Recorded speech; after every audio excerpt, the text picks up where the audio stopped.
Employees Retirement Committee to order.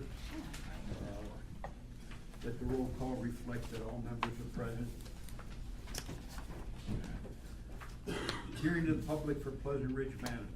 Anyone from Pleasant Ridge Manor wants to speak? Once, twice, third and last time. Thank you very much. I'll entertain a motion for approval of the minutes of the scheduled meeting. Moved by Mr. Horton, seconded by Mr. Sparber. Comments on the minutes of the scheduled meeting? Assigned. If not, all those in favor signify by saying aye. Aye. So carried. Next, a report of Morrison fiduciary. Yes, I'll be brief on Pleasant Ridge, but all I can tell you is I have good reports on both pension plans today. This report goes through September 30th, and at that point, the Pleasant Ridge Fund was up 6.67% year-to-date through the 9-month time period. And I believe so far this quarter, we're up maybe another % or two. So this fund is currently clocking toward beating its actual rate of return this year, and that proves to be competitive. The managers are performing well, and so I have great confidence in this going forward. I'll save the economic discussion for Erie County. So that concludes my report. Okay. Any comments, members of the board? Anything else? Anything under other? If not, I'll entertain a motion for adjournment. So moved, we're adjourned from the Pleasant Ridge Manor Employees Retirement Committee, and I'm calling the order to the Erie County Employees Retirement Board. I'll let the roll reflect that all members are here. Hearing to the public. Anyone from the public wish to be heard? Yes, Ray, you're up. Thank you. My name is Ray Reed. I'm the president or chairperson of the Erie County Retirees Association. For those of you who know me, I don't give idle compliments. I don't try to puff wind up your skirt for no reason. But on behalf of the Erie County retirees, we want to thank this board for mentoring and monitoring our fund. Because since 2008, when the market basically collapsed around us, our fund has increased almost 94%. And that's due to this board's actions. And for the record, for anyone who reads these minutes or listens to them online, we'd like to personally thank our long-term monitoring and stewardship of Fiora Leone. We truly believe without Mr. Leone that our fund wouldn't be in the shape that it is today. That isn't going to help you anymore. I tried, right? But I said I wouldn't puff wind up your skirt. So anyway, and secondly, I'd like to thank you because over the last 8 years, you've granted me more than my time allotment to present some very important facts about this issue of granting a COLA, because we haven't had one since 2008. And you've allowed me to exceed the time. I'm going to try today to stay within my time limit, so that should make most of you happy. There isn't any big presentation today. I'm going to stick with the facts. Historically, for 32 years, this board granted Erie County retirees a COLA until 2008 when the market corrected. And in 2008, you all took a justifiable cautionary action to not grant a COLA. And even though our fund had increased in 2009, you also took a cautionary action. It did not grant a COLA for 2009. And that continued for 2010 and 2011. And the reason it continued in 2012 and 2013 and 14, 15, and 16 is because the pension law required that if you granted a COLA, it had to be retroactive. And for those of you who have been on this board for a long time, you remember the figures that we were tossing about. Millions of dollars to grant a COLA for Erie County retirees. I stood before Erie County retirees twice a year for the last 8 years in front of hundreds of retirees and justified your actions and said it was a bona fide reason, it was understandable, and that this board was a reasonable board and you were people of your word. And I stood and did that and backed your decisions because it was. And it became really apparently clear in 2013 because of the retroactivity. Every year the cost of the COLA went up because of that. It became clear to us that if there wasn't a law change, we'd never get another COLA. So the gauntlet was thrown down. An impossible task. Get the law changed. You know, some of you people who sit on the board now and some people used to sit on the board actually met with me afterwards and said, hey, I would have supported the COLA if it wasn't retroactive, if it was only one for 1 year. So the gauntlet was thrown down. And Erie County picked that challenge up. We got the ear of Senator Wiley, who sponsored a bill. And as you all know, that bill would have reduced or would have changed the retroactivity clause, eliminated it. That bill died in session because it was viewed as a partisan bill. When the new session came up, Senator Wiley picked that up again, and also Representative Griner in the House picked it up. The Erie County Retirees Association Executive Board, specifically Karen Dorich and myself, contacted a number of lobbyists, associations, including CCAP, and a ton of representatives and legislators, because we wanted the new bill to be a nonpartisan bill, and we got support from every person we talked to. That bill eventually, the House bill proceeded quicker than the Senate bill. It passed all the regulatory committees unanimously on both sides. It went to the Senate and it passed 49-0, and it went to the House and passed 191-1. It went to the governor for signature on October of 24th of last year. The governor signed it into law. It became Act 63 effective January 24th of this year. And what did that change in the pension law do? It did a number of things. Number one, it eliminated the retroactivity that has been the yoke around our neck for the last 8 years. The next thing it did, it specified a quadrant that we could look at, then that the boards would look at to determine the cost of living. It's the same CPI quadrant that they use for elected officials. And lastly, what we thought was important, and it came right from Erie County, was that we wanted that law to require that if any county considered granting a COLA, that county had to be 80% fully funded. We know, and I think for those of you who were in the meeting last month when Cindy presented, the cost of living for that quadrant that's now in the law, the new law, is at 0.3%. And this fund is not just 80% fully funded, it's almost 94% fully funded. So we really think that at this particular time, you all know the cost of granting a COLA for your retirees, for 2017 is $367,000. Not the millions of dollars we've looked at over the last 8 years. You know that. You also know that Erie County's financial situation is fine. You know that the status of Erie County was increased to AA2. The time seems to be right to do this. Hope I'm almost at my 5 minutes. I'm going to go back in history just a little bit, because before 2008, Lyman Cohen used to come into this group, and he used to say this, and I'm going to try to repeat it. We would like to wish you all and your families a happy holiday. And we respectfully and humbly ask for a COLA to be granted for next year. Thank you very much. Comments from any members? Go ahead. Yes, a couple of things that the pensioners maybe haven't focused in on, that the board has been focusing in on, is our actuary, Cindy Marska, gave us a presentation back in October of the post-retirement benefits. For those of you who were hired prior to '92, you receive post-retirement benefits, which currently we have an accrual liability of almost $49 million. Now, the county, there is no pot of money to pay this. It is going to start showing up on the county's financial statements this year under the new GASB laws. Basically, it's costing close to $3 million a year out of the general fund to pay for that liability for the post-retirement medical benefit. So we have a cost there that hasn't been showing, and that's why the rating on the county, et cetera, hasn't been affected. It's never been shown before. Now we're required to show it. But there's nothing there sitting in a pot to pay for it. We have to pay it with annual taxpayers' dollars.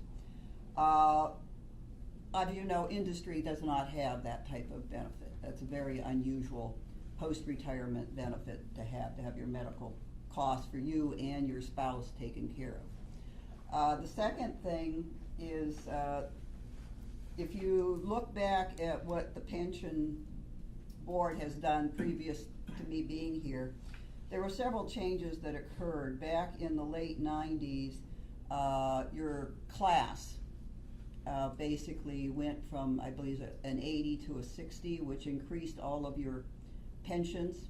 And then I think it was 2007, it was made retroactive all the way back to 1978.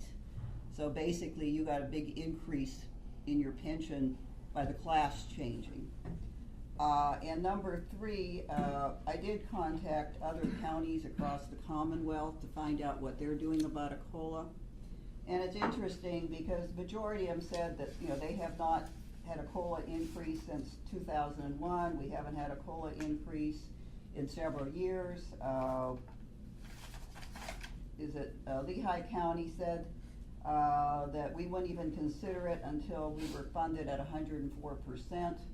So basically, other PA counties, despite this ruling that's taken place in Harrisburg, are not immediately running out and passing out COLAs to their retirees. I mean, it's a matter of economics. Obviously, you know the population of Erie County is going down. Taxes were just raised last week for the budget. The pension, I think this past year we put in, what was it, close to $5 million.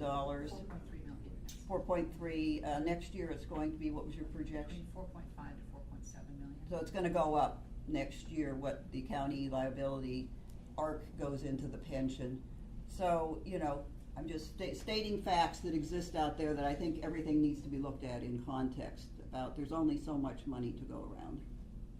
And certainly we appreciate all the hard work that everybody did while they were working for the county. But there are benefits here which would not be found in outside government workplaces. Anyone else wish to be heard? If not, I just have a couple odd comments. You know, we just passed a budget that increased taxes by $250,000. That's because we were about $3.9 billion short in that particular funding for the county of Erie. You know, I'm sympathetic toward everyone as far as cost of living. I've been retired from the school district now for 23 and a half years. I had one COLA 4 years after I retired, and I've had no COLA and will never get another COLA from the school district, and I doubt very much if anyone that has a state pension will get a COLA. And we're talking about 94% funding. Some of the counties are 100 and 110% funded. I think Frank will tell you that. I know that I'm trying to think what the commissioner's name is. And they are not giving COLAs. Not because they don't want to, it's because things change and times change. We're looking at a pension plan that should gain at least 8% a year to break even. Okay, just to break even. We're not breaking even this year. We'll be behind. In fact, I looked at the October results, and I think those show about, what, $5 million less than we had for the September results. It isn't, you know, it isn't easy to say to somebody, you know, we're not going to give you a COLA. And again, the reason why is because you have to look at the whole picture. You can't just look at a portion of that picture and say, this is what it is. And let's go even somewhat further in that particular area. Each of us have a good pension, and we're also collecting Social Security. I know many people that I serve, or I serve for, only collect Social Security. Now this year they'll get 0.5 in their Social Security. That 0.5 is eaten up by the health care, because that went up more than 0.5. So they're really not going to get any COLA at all. That's what it comes down to. Like I said, the difficulty sometimes is in looking at the total picture. Do I want to say no to giving somebody a COLA? No, I don't want to do that, but by the same token, I have to look at it and say to myself, this is the fiscal responsibility that's needed in order to run this particular pension program. I agree with Mary in one respect. This year we're going, what, 4.7 billion or close to $5 million that we're going to have to put in here. When we say we're 94% funded, that 4.7, or let's say $5 million that we're putting in is called a smoothing system. It's a 5-year program. That means we're $20 million short in this pension plan. 20 million short. And we're gonna put 5 million of it back in this year because the law requires us to do at least that. At least we've agreed to do that because there is a pension law that says we could go to, what is it, a 20-year program? That's ridiculous. We went to a 20-year program, the funding here would be astronomical. By the time we got done, you wouldn't be able to get anything. We'd have problems even giving out the pensions. But, again, it isn't that we don't wanna do it, it's I don't think that, like I said, the picture is a little different than just saying, okay, it's only 0.3% of a percentage, which comes, in fact, it would only come to like $367,000. But that isn't it. The point of the matter is, the whole picture has to be looked at. Whether other members of council will agree, or other members of the retirement board will agree, I don't know. But we'll go on from there and we'll figure something out, because on this agenda, we should have also had the fact that we do have to vote up or down for COLA, and we do have to vote for the interest income from the employees' plan that they put in over and above what they do for the retirement. So I'll include that after in other, on number 7 on our agenda. We'll go through these line items and then go back to that. Thank you. Anyone else? If not, next on the agenda is the approval of the minutes of October 20th. Do I have a motion for that? So moved. Second. Moved by Dr. Faust, seconded by Mr. Horton. Comments? All those in favor signify by saying aye. Aye. Opposed, so carried. Next, report of Morrison fiduciary. Yes, let me just give you a little bit of the over the economic backdrop to this situation. You know, we have struggled for a long time with a disappointing economy, although slow growing. So I wouldn't call it overly disappointing, but it has not reached its potential, or it has not reached expectations. And what that meant was that employment stayed high, and therefore employees' wages didn't grow.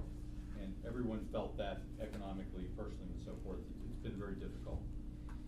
You know, it's funny, we're getting to a little bit of a liftoff stage here. And I know you've kind of heard that before, but this one is real. And what's happened here is they've driven these unemployment numbers down below 5%. And you're in a situation now where the economy is working to find enough labor to fill the spots, or working to retain the existing employees at their current pay scale. And demand for labor, especially in skilled positions, is just getting to be a little higher than the supply of willing workers. That's translated into a bit of a wage gain this year. Some of it was minimum wage that got bumped up legislatively. Some of it were just companies decide, well, we have to do something with minimum wage. But it's also clearly surfaced in skilled labor and professional jobs as well. So that now the general population is starting to see wage increases above 2%, some industries, some areas 3 to 4%. Those are pretty big growth numbers, and that's what the Fed has always established as a goal. We can get the wage increases, this economy is where we want it to be. So those wage increases are starting to show up. That's pushing the consumer to spend more money. They don't carry a lot of debt right now, so the consumer is fairly optimistic, and you see that in housing, automobile sales, retail sales, and so forth. So now GNP is pushing up. This last quarter was in the high 2s, pushing up. So over the next couple of years, they're thinking we're going to get back to this magical 3% GNP. And that translates into corporate profits, which have been slow for the last couple of years, kind of not a profit recession. We've had no growth in profits effectively for 18 months. The last quarter we had 4 or 5% growth in profits. This fourth quarter is somewhere around 7 or 8%. And in 2017 and 2018, profit growth is expected to be 10, 12%. Now, even if it's 7, 8, 9, 10%, and it's not as high as they're projecting, that's still a really big number for the stock market and earnings growth. So I think we're in pretty good shape here. Warren Buffett said, and I thought it was very clever, he said, listen, the economy will do just fine even if they elect the wrong person. So of course, this was before the election, he didn't know who was gonna get elected, but it was clearly gonna be a split vote. And I think he's right. I think the fact that the economy is getting stronger naturally, the fact that these earnings are starting to percolate, that's gonna drive this market. President Trump will have some impact. I think those that are terrified will find themselves, it won't be anywhere near as bad as they think it's gonna be. And those that think are wildly delirious about all the good things that are gonna happen, I think they're gonna end up being more disappointed than satisfied. So I think just the way it works with a split vote like that and Congress being tight, they'll make marginal changes. The thing that comes to the top of the list though is it's basically pro-business. I'm not sure exactly, all those laws are in place for a reason, so it's not like they were dumb laws. There was a reason why they get put in place, but healthcare, some of these banking legislations, there's a number of things that can be tweaked and improved, and it sounds like you're gonna get improvements in business. And frankly, it's the regulation side that the markets are so excited right now. There's so much stiff, difficult, arduous, expensive, defeating type regulations out there, that if you unbridle those regulations, even So a little bit- deregulation is gonna happen, is what you, in the Trump. I think in the banking industry, just for starters, and if the banking industry is not as regulated, they'll lend more. If they lend more, that's extremely stimulative to the economy. So I think we're in pretty good shape right here. I don't think that's a bad scenario. The fund is having a good year. Now, 2015 was not a great year, so the return in 2015 was 1 or 2% versus 7.5% actuarial rate of return. So this year is good. It's not enough to make up for 2015, to Fiore's point. But through 9/30, the fund was up about 6%. I think the thing's up another 1.5% or so far this quarter. So it looks like we're gonna come in right around that actual rate of return. Not quite enough to make up for last year's miss, but not a year that things got worse. So all in all, I think that's a pretty good scenario. Couple of headlines over on page 8 for general comments. We did review the investment policy statement, which we review every year.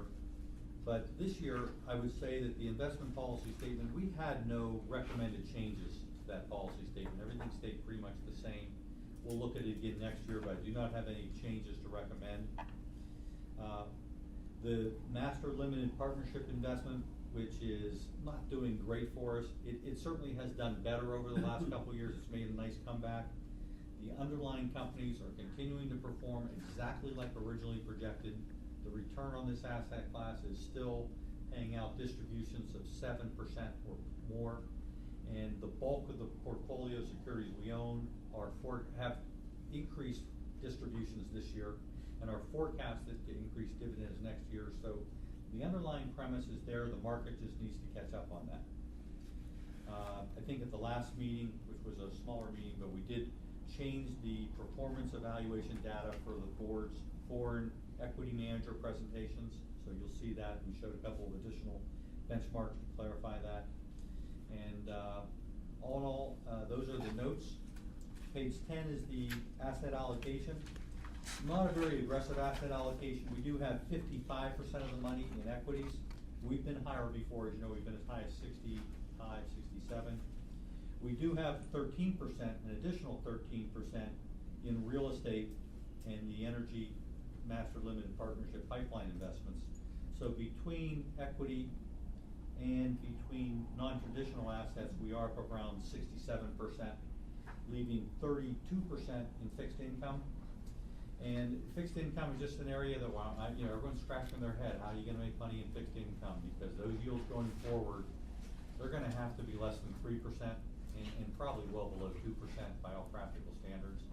And while we have that asset class weighted lightly, I'm still looking for alternatives to fixed income because that's really gonna be a drag.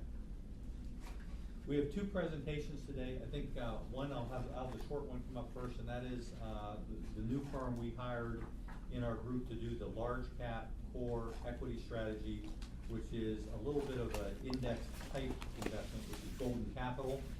Golden is owned by Wells Fargo, and so Craig, you wanna come up and just give us a little update? They haven't been in to see us yet, so, give them a couple minutes to introduce the firm. Yes, thank you very Toe much. there? Pardon me? You stub your toe?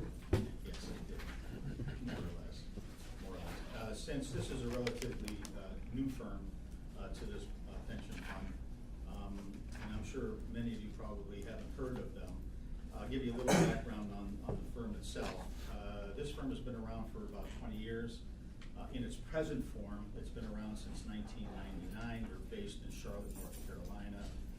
They've got close to $10 billion in assets under management. They have 113 individual institutional relationships and 6,000 separately managed accounts. So they are growing, and they are doing, at least in the longer run, a very good job of managing assets. I'll dispense with some of the gobbledygook that Frank talked about with respect to the equity markets, and I'll go right to performance. And this is in your short handouts. During the third quarter of 2016, the S&P 500 posted a return of 385. The enhanced large cap portfolio returned 396 gross of fees and 386 net of fees, which outperformed the index. So during this quarter, the top performing sectors in the index included information technology, financials, industrials, and materials. The weakest sectors were utilities, telecommunications, consumer staples, and real estate. The enhanced large cap strategy is very much risk controlled. They're actively managed. They actually take on the characteristics of both active management and passive management. They generally mirror the S&P 500, but they do have the ability to go outside the S&P 500 and look at stocks that present value, that have a 1.5 billion market cap at least. They also use REITs, and that enhances their overall return. They deliver what I would consider lower downside and better upside. They've outperformed the benchmark 17 out of the last 20 years, and in their current format, 15 out of the last 17 years. So they are performing very, very well. In fact, their upside capture is 102% of what the S&P 500 performs, and their downside capture is 93%, which delivers value on both sides. Since inception, which is I think the end of March or the beginning of April, I'm not exactly sure, but they have done roughly 6.73% to the S&P 500, 7.62, so they're about 80-some basis points off. But I'm proud to deliver this information. They have done an analysis of performance to date, and month to date, they are 253 versus 192, the S&P 500, and from inception, they are at 761 versus 769. So in a very, very challenging market, they are performing very, very well against the benchmark. If I can answer questions, I will. Any questions, members of the board? Questions? Thank you very much. None, thank you. Okay. The second vendor I'm going to have come up is the folks from Wells Fargo. Come on in, guys. They've been waiting out in the hallway the whole time. I didn't notice that. Come on in. The vendors are always allowed to sit in here with us. We were sure. I didn't realize you guys were out there. I'm sorry. I didn't even know. You would have enjoyed it. Yes, Bank of Montreal. So this is the group, if you recall, we did recommend, after considerable analysis, we did approve a securities lending arrangement with the fund. And I just want to remind people, remember, we lend securities against cash collateral. If there was ever a problem with any securities we lend, the Bank of Montreal, double A credit, guarantees that they would restore our money within a day or two. So even though when we originally looked at this, we worried about the credit risk of lending the securities, believe me, that's not really where the risk is, and we've had no instance with that at all. They do have $70 million of our securities lent under this arrangement, and we have $70 million in cash, and we have invested $70 million in cash to our benefit. The way we invest the $70 million in cash is very much our risk, and that's where I think the focus of the presentation will be. When do I get my share of the 70 million? Right now, you're getting you're basically getting $200,000 a year in securities lending revenue on this account, which pays a lot of expenses. So, with that introduction, gentlemen, you can proceed. Well, thank you. Good morning. My name is Dan Hoover. I'm the sales director for the securities lending program at BMO GAM, Bank of Montreal Global Asset Management. And John Weisler is relationship manager who covers the account. And we appreciate the board's consideration for approval. And we've started the program and met our target very much on goal. Going to generate approximately $200,000 in revenue for the fund, which we projected, I think, during the last board meeting. And this is incremental revenue that the portfolio is earning on assets that the fund already owns. So the fund retains all rights of ownership. They still retain the dividends, any coupons that are paid. This is incremental income on the portfolio that can be used to offset custody fees, bank fees, etc. We have about 70 million of securities on loan from your portfolio on average this year, out of about 133 million of lendable securities, which are the individual stocks, bonds, and both government and corporate bonds. And those percentages are roughly in line with what we estimated at the inception of the relationship. So if you look at the trend, both in balances and in revenue, last year I think we got up and running in late summer, and it took some time to ramp up, but now we're seeing we're meeting or even exceeding that revenue threshold. As far as the investment that we spoke to, we're investing the cash collateral received from the loan of these securities in short-term fixed income securities, similar to how a money market fund is managed. We have about 40% of the collateral invested in government money market funds, and then we also purchase individual securities out to 13 months, which is the 287 money market guidelines, in high quality commercial paper, focusing right now mainly in maturities of about 6 to 9 months, so relatively short term. Those assets can be found on page 4 and 5 of your presentations. The board approved the lending as well as the investment guidelines, and we adhere to those guidelines to generate the revenue that's in there. Again, 40% liquid for overnight redemptions, and the rest is following the 2A7 guidelines that the board approved for the. And just, 2A7 guidelines basically means that the government, all these regulatory rules have come in and they've affected the banking industry, and a big swath of the rules are in regards to money market investments, okay? And what they said in the money market investments, the money market investor shouldn't unknowingly be taking a lot of risk, so the government established these kind of like safe harbor guidelines, so that now the exact investments that these folks are making for our fund are following those same guidelines that the government established safe harbor. Okay, so this is not a whole lot different than being in like a Merrill Lynch money market fund, except instead of paying money market fees, BMO is managing this money as part of this program.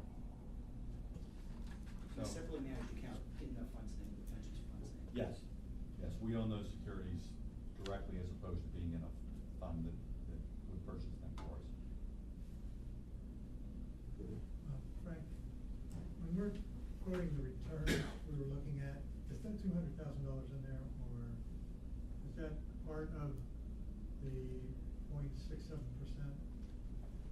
Well, they credit the money market, they credit the fund's cash account, and it goes in with the benefits to get paid out. So they're paying that to us, and it flows through the cash account. So that additional income is not reflected in that percentage that we're looking at in terms of our total return? No, it is shown in total return. It's shown as income. It is included? Yes. Okay. It is shown as income. And just one other footnote, it took them a while to get all these securities lent out. So the rate we're currently earning is $200,000 a year.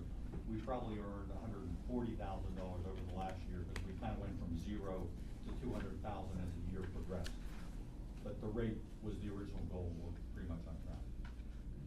So we pay the fund monthly, on a monthly basis, and it's credited to the cash account. So far this is working, these guys are watching it very, very closely, there's a ton of regulatory oversight in this thing, and these folks still think it's a good business, and so they're willing to put up with this. A lot of people have gotten out of the business, but they're so well capitalized that they can still afford to provide this indemnification we talked about.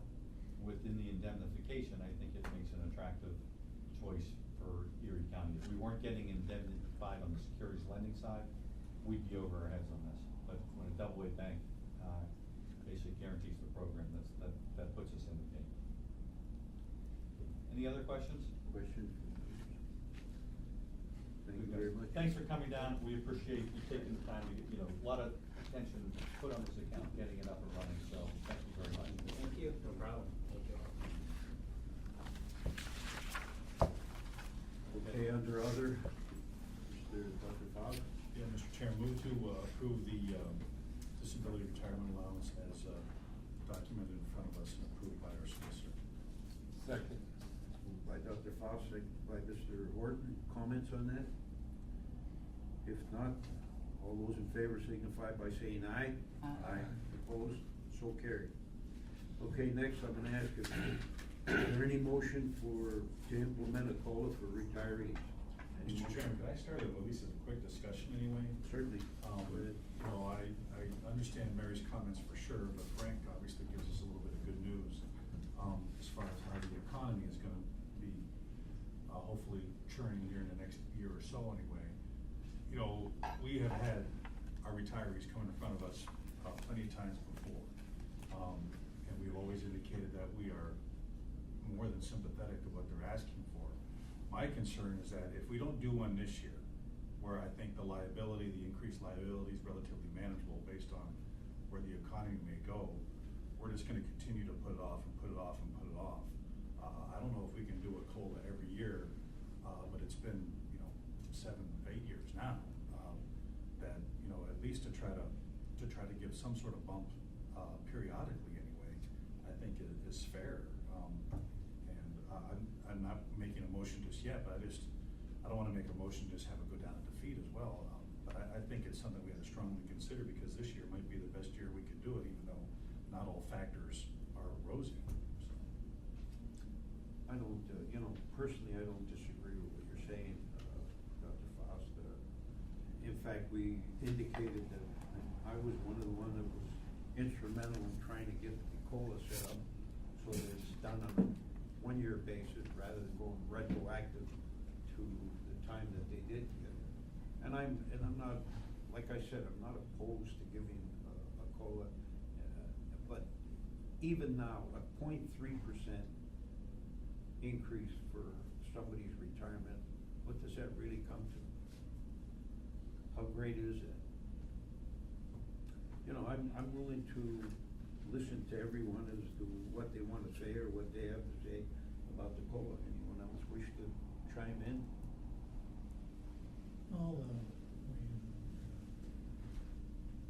I'm glad Mary said what she said. I think that's good to keep in mind.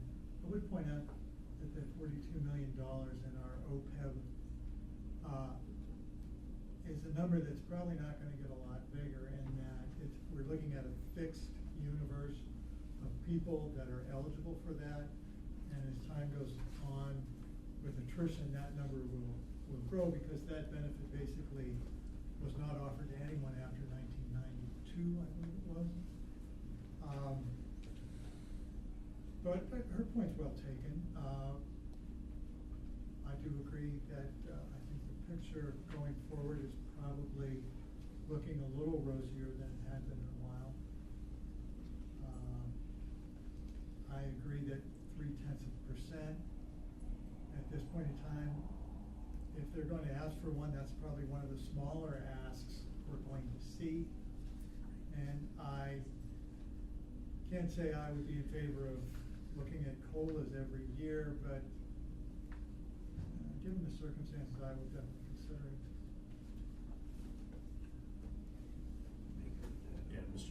move to approve a 0.3 COLA for the retiree. I second.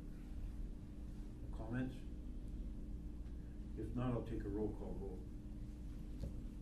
Okay, Mr. Sparber, Yes. Dr. Faust, Yes. Mr. Horton, Yes. Chairman Leon, Yes. Mary Shaw, no. Okay, thank you very much. Now I'll entertain a motion to, keep the interest rate at the same rate that it is. And the interest rate I'm talking about is interest income from employees, extra funding. Everybody understand that? That should have been done also, that should be on this particular agenda. The, least that we can put it at is 4%. And, you know, 4% isn't bad, because today you're not getting 4% on your money anyway. So I'll entertain a So motion to moved, keep Mr. it at the same. Moved by Dr. Foster, And that's a second. motion for 4%? Staying at the same rate, yes. I can't move it under, so. Understood. You second the motion? Yes. Comments? Roll call on that. Mr. Sparber, Yes. Dr. Faust, Yes. Chairman Leon, Yes. Mr. Horton, Yes. Mary Shaw, yes. Any other comments? If not, I'll entertain a Move to motion adjourn, for Mr. Chairman. adjournment. Stand adjourned. Thank you very much.